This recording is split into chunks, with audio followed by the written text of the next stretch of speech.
Thanks very much for joining me. I want to take a few minutes to discuss something that is not being discussed adequately in the corporate media, nor in Congress. And that is that right now, today, in Gaza, we are witnessing one of the worst humanitarian disasters in modern history. It is unfolding before our very eyes, and we must not turn away from that reality. And I'm sorry to tell you what I think many of you already know, that we in the United States of America are deeply complicit in what is happening. What we do in Congress right now could well determine whether tens of thousands of people live or die. Let's briefly review what has happened in the last 4 months. On October 7th, Hamas launched a horrific terrorist attack that killed 1,200 innocent Israelis and took more than 230 hostages. More than 100 of those hostages are still being kept in captivity. That is what started this current war. And as I've said many times, Israel has the right to defend itself against Hamas terrorism. But it absolutely does not have the right to go to war against the entire Palestinian people, and that, tragically, is what we are seeing. As of today, Israel's military campaign has killed more than 27,000 Palestinians and injured some 68,000, two-thirds of whom are women and children. Unbelievably, 1.7 million people have been driven from their homes, nearly 80% of the population. This is more than twice the population of my own state of Vermont. These people have no understanding as to where they will be tomorrow or whether they will ever return back into their communities. The devastation caused by Israeli bombardments is unprecedented in modern history. Some 70% of the housing units have been damaged or destroyed. Can you imagine that? The Israeli bombing attacks have destroyed most of the infrastructure in Gaza. There is no electricity and very little water. There are virtually no places to buy bread and basic necessities, as most of the bakeries have been destroyed or shut down.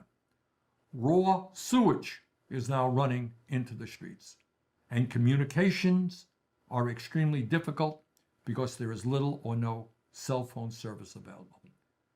Despite the tens of thousands of Palestinians who have been injured, there are no fully functional hospitals in Gaza, and just 1 in 3 is operational at all. Amid repeated attacks on healthcare facilities, doctors and nurses are still bravely working to save lives, even without regular electricity or basic medical supplies. Israeli bombing and the onerous restrictions placed on aid entering Gaza mean that only a tiny fraction of the food, water, medicine, and fuel that is needed can get into Gaza. And even when supplies do get across the border, very little of that can reach beyond the immediate area around the Rafah crossing near Egypt. Let's take a deep breath and understand what all of this means for the men, women, and children who are in Gaza today. Not only have they been driven from their homes, not only have most of those homes been destroyed or damaged, not only are they unable to access the medical care or the clean water they need, but unbelievably and horrifyingly, hundreds of thousands of children in Gaza face starvation. Let me repeat that. Hundreds of thousands of children in Gaza face starvation. The UN says that 1 in 10 children under the age of 5 in Gaza is already acutely malnourished, and the entire population is at imminent risk of famine. What every physician knows is that malnutrition in small children causes permanent physical and cognitive damage. In other words, even if the war ended today, large numbers of children in Gaza will suffer permanent physical damage from what has happened in Gaza. And that's not to mention the extraordinary psychological damage that these children will suffer from as they have witnessed all of the death and destruction around them. If nothing changes, we will soon have hundreds of thousands of children literally starving to death before our very eyes. And believe it or not, the situation could even get worse. Right now, 1.4 million people, more than half of the population of Gaza, are squeezed into the area around Rafah, right up against the Egyptian border. Rafah was a town of just 250,000 people before the war. Now there are 1.4 million people there, more than 5 times the original population. These people are packed into crowded UN shelters or sleeping out in tents. It's a daily struggle for them to find food or water. And in the midst of all of this horror and suffering, Israeli Prime Minister Netanyahu, the leader of Israel's extreme right-wing government, has announced that Israel will soon launch a major ground offensive against Rafah, where 1.4 million people are located.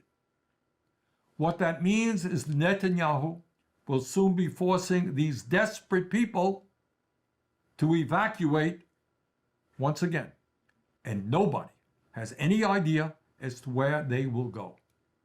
These families, already exhausted, traumatized, and hungry, will once again be displaced with no plan for how they will survive.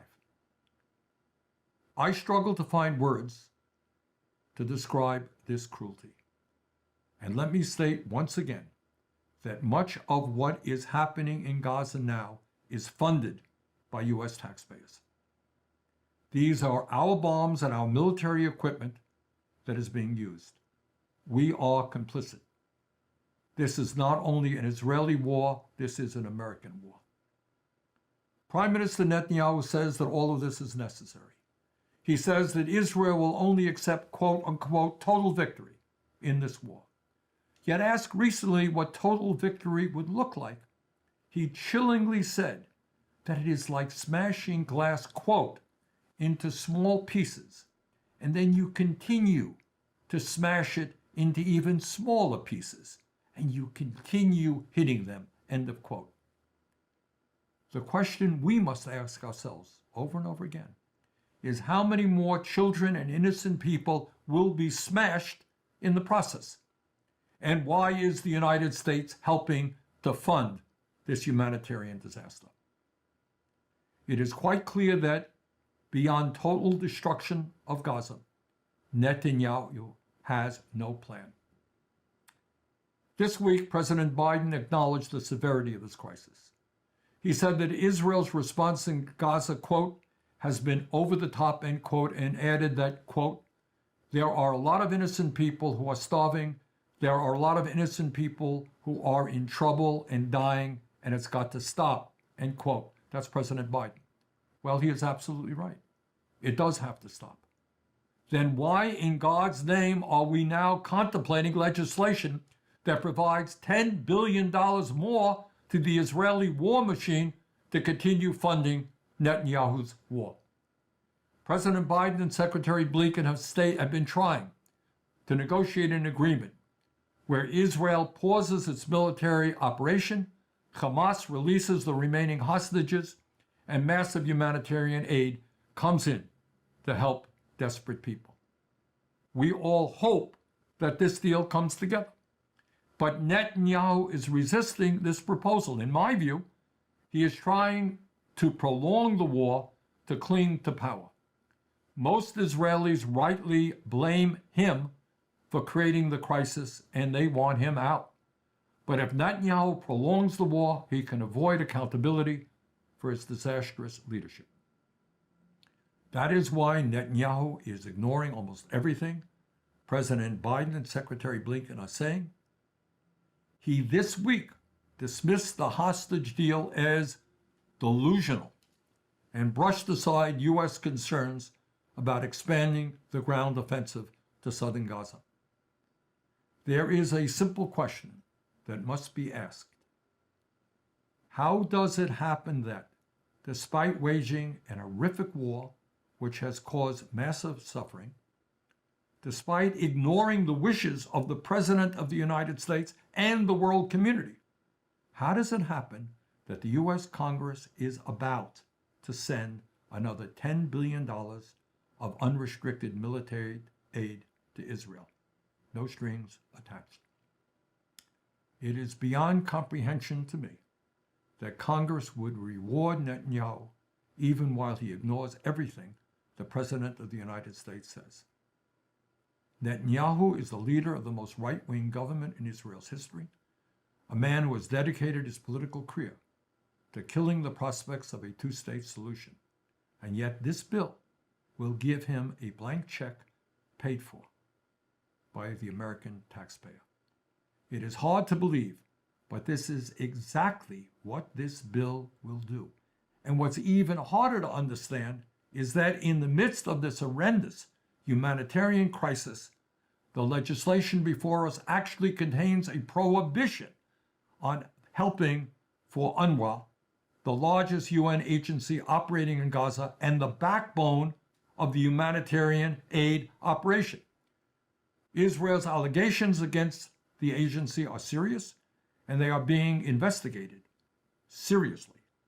But you don't starve 2 million people because of the alleged actions of 12 UNRWA employees. The whole world is watching Netanyahu as he starves hundreds of thousands of children. We cannot be complicit in this atrocity. As long as this bill contains money to fund Netanyahu's war machine and this cruel war, it must be defeated. Thank you very much.